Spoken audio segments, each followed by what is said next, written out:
Greetings and welcome to the Dr. J Vlog series. It is Sunday, September 14th, 2025, and on Sundays we talk about the purpose and meaning of life.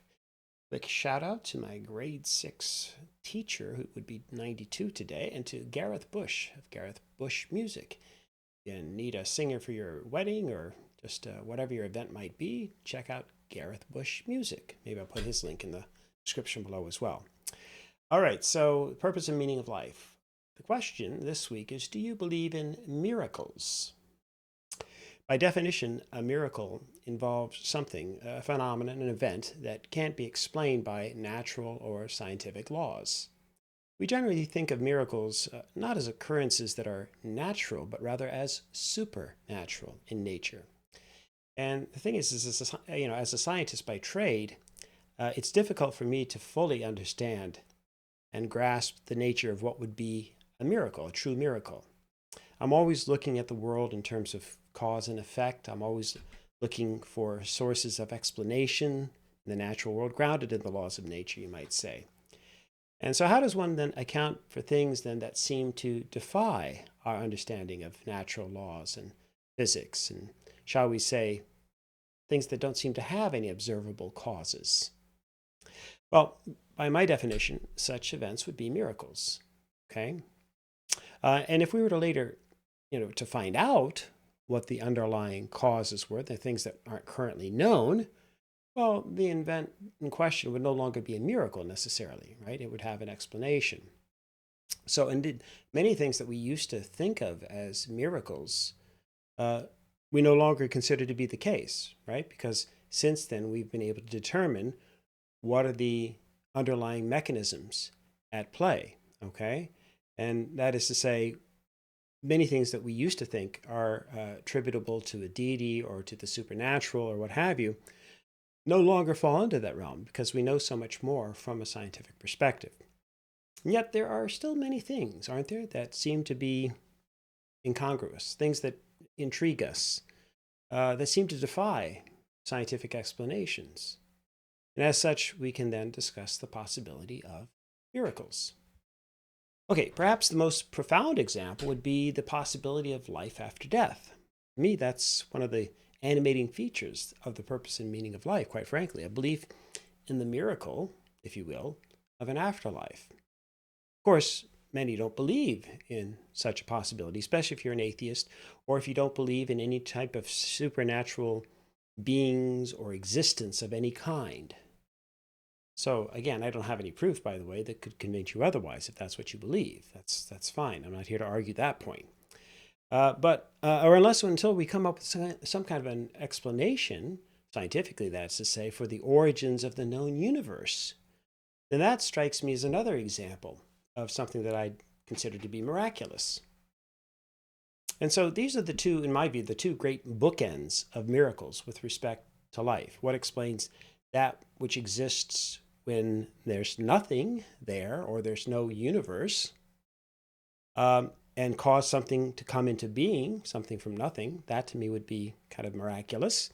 And what happens when we no longer exist in our current biophysical form? That is to say, like in an afterlife or a soul. And so, like probably many of you, I've certainly read about these issues over my lifetime and thought about them from both religious and scientific perspectives. And I've done my best to try to make sense out of our origin stories, not only within my culture, but I've read a lot about these things cross-culturally as well as our destination stories. And mostly I'll just allow at this point that I don't really know, perhaps any more than you do, but maybe you know what happens, and maybe better than I. And if so, I'd be curious, how do you know? And what's your main source of your knowledge and your information in this regard? What do you read about, or what have you learned about that somehow has convinced you? And I ask these questions out of genuine curiosity.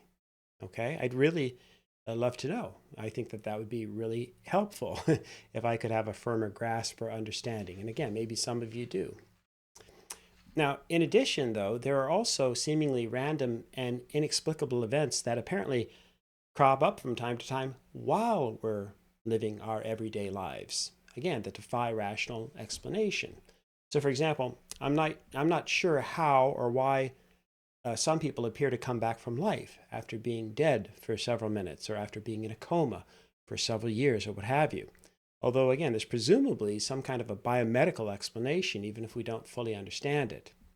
Or how people sometimes hear voices or they get messages somehow that give them crucial information or that direct them in such a way as to avoid certain death or to make a great discovery or what have you, and so much more. In other words, I'm not questioning that there are people out there who've sometimes had these incredible things happen to them, and we don't really necessarily know how or why. And so we talk about fate, or we talk about divine intervention, or we talk about miracles, among other things. If I could, suddenly move my arms in some fashion or another, and then be able to actually fly, that would be a miracle in my thinking. I mean, I'd love to be able to just suddenly start to levitate and start flying. And if I could walk out the door every day, and fly like a bird, I mean, that would be incredible. But I don't see that happening, okay? And again, I'm not talking about airplanes or wingsuits and that sort of thing. But just being able to walk out and start flying. So if I could do that, that'd be a miracle. But then there's a second type of miracle, if you will, a second type of meaning that I tie more directly to science. And that is things that happen that from a statistical standpoint should never happen. Or in other words, something so amazing that happens that it defies all statistical odds, if you will. So in a way, that's a miracle to me, a statistical miracle, but maybe just not quite on the same level as the supernatural. So it's like winning the Powerball lottery, the odds of which are nearly 300 million to 1. Heck, just winning the 649 lottery in Ontario requires beating odds of almost 14 million to 1. So to me, these things would be, they're statistical improbabilities, but obviously they happen from time to time. Now, closer to home, and more realistically in our own lives, what about people who overcome the odds, these incredible odds that are stacked against them? I'm not just talking about sports or winning a race. I'm talking about, even deeper and more powerful and more meaningful issues like surviving a cancer that almost nobody's ever survived before. With a person, there's a woman who fell from, 30,000 feet and survived. How is that possible? Basically anything where you've defied the odds that are stacked so incredibly high, astronomically high against you. And yet, somehow, you beat those odds. So consider the case then of one of my brothers. So he suffered a heart attack back in 2007 and was clinically dead for somewhere around 20 minutes because they left him unattended, unfortunately, for a period of time. In the ER, he'd come in, he was a doctor, he actually drove himself to the hospital. He reported that he was having a myocardial infarction. They took his word for it as a doctor. Anyway, they did end up, for whatever reasons, I don't know obviously the details, but they when they came back in, they found him unresponsive and they couldn't get his heart started. They failed to intubate him properly as well. They didn't have anybody on staff or available at that moment to do that. And so the point is that he'd suffered this heart attack. He was in the ER, and then he was clinically dead, right, for a very long time. And in fact, brain death is considered to be a virtual certainty after 10 to 15 minutes without the brain receiving oxygen. So it's a bit of a gray area in the case of my brother because they certainly tried to resuscitate him. They performed, obviously, CPR and mouth to mouth, and thus his brain might have gotten some oxygen through those procedures. But what's clear, though, and from the medical evidence and from the lawsuit, etc., everything that followed, they weren't able to restart his heart for about 22 minutes. And so at that point, you're basically dead. You're not coming back, okay? But because they were actually finally able to restart his heart, they decided then, in my brother's case, to induce a coma and cool his body down dramatically to reduce the swelling and so on. It's a type of therapeutic hypothermia. So this basically, it slows down the body's metabolic processes and it reduces the need for oxygen, and that helps prevent additional damage, or especially in the cases like cardiac arrest. Anyway, long story short, I flew to New York then to stay with my brother that week while he was in that induced coma. I sat by his bed for several hours each day. I asked the docs, etc., if there was anything that I could do. They told me just to be there, as much as possible, read to him, not knowing if he could hear or, whatever the condition of his brain might have been while he was in the induced coma. And so that's what I did. Every day I would read to him for, each day for, up to an hour at a time. I didn't read continually, but I read several times a day. And, he never responded as far as I could tell, right? So anyway, they decided eventually then to warm his body back up again after about a week and bring him back out of the coma. And again, they had no idea what his brain functioning would be like. His heart obviously was working again, and his vital signs generally were in pretty good shape, but the brain, again, no one really knew. Okay, but I'll never forget seeing what happened then after this week. As they say, they brought him out of the coma, they warmed him up, and there seemed to be some eye movement at some point there. Now, by this time, I was alone with him, and I decided, I would try something with him. And this, what I did, requires a brief explanation. So when he would come home from years ago from medical school, he'd walk in the door, and then the first thing I'd do, I'd greet him with the same phrase. I'd say his name, but I'd say, "Bro, hoops." And he'd always smile. That was our standard greeting, if you will. And if he weren't too tired, by the way, we'd then go out to a local park or playground or what have you, and down to the gym, and we'd find people and we'd play some hoops. So that was kind of our ritual. So anyway, when I saw his eye movement on that Sunday evening, I leaned over his hospital bed. Again, I was alone with him at the time. So I just said directly to him, "Bro, hoops." And he smiled. This little smile came over his face, unmistakable. And so I knew miraculously that he had survived. He was still there somehow. And the story gets better. As he came back to life, I needed to continue reading to him and teaching him literally how to talk and read again, which he quickly learned, by the way. In other words, once his brain had sufficiently recovered, he could communicate again, and he actually retained much of his long-term memory. It's quite remarkable. And then I remember taking him out to the park much later after some weeks of getting physio in the hospital. And we found a park with a hoop, and I taught him how to start running again. I remember vividly, in my mind. I wish I had it on video, but teaching him how to run on the field in particular, and one leg after the other, getting his coordination back and so on. And then we shot some baskets as well. Again, he had the basic form, but it wasn't quite himself yet. But again, it didn't take too long. It was incredible. So, and that was a challenge, but as I say, everything eventually came back to him, and he even learned to drive again.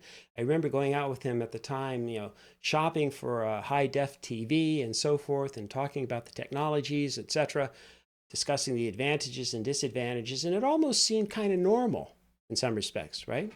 And so in many ways, his recovery was just incredible.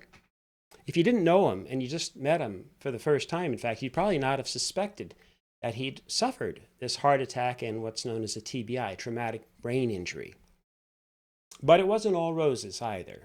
So he'd suffered the TBI, he'd suffered serious damage to his hippocampus, which destroyed his short-term memory and also compromised his problem-solving abilities as well.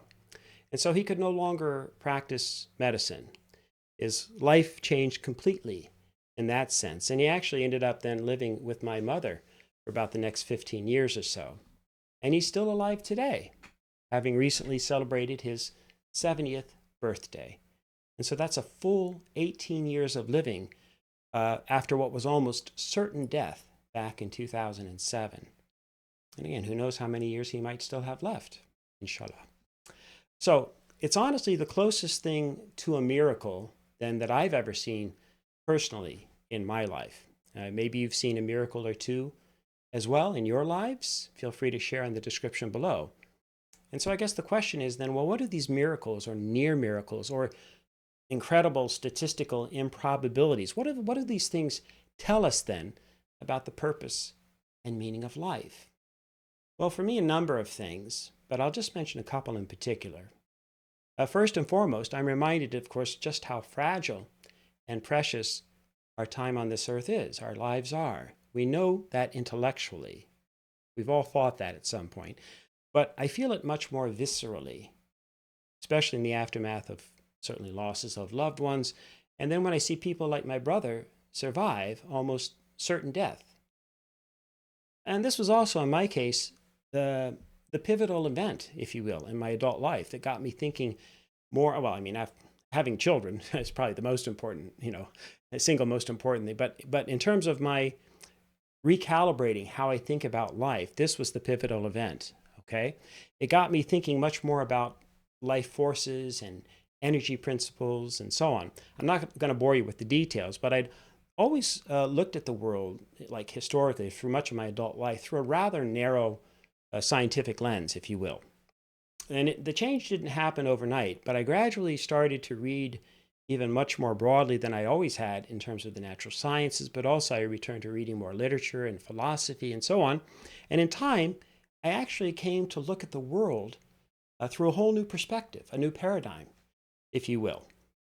I'm still a strong advocate of the social sciences. I see a great deal of value, but the miracle of my brother surviving and coming back to life literally compelled me to rethink my perspective on life and death, and to understand or investigate the key forces, the key determinants of the forces at play in the universe in a kind of a fundamentally new way. And I can never go back. I finally started to understand that beyond language and culture and our social networks and institutions, there are underlying biophysical and energy principles that are part of the human equation as well. Some of you probably have always known that. But the energy principles in particular have helped me to understand that we as humans are unique combinations of matter and energy.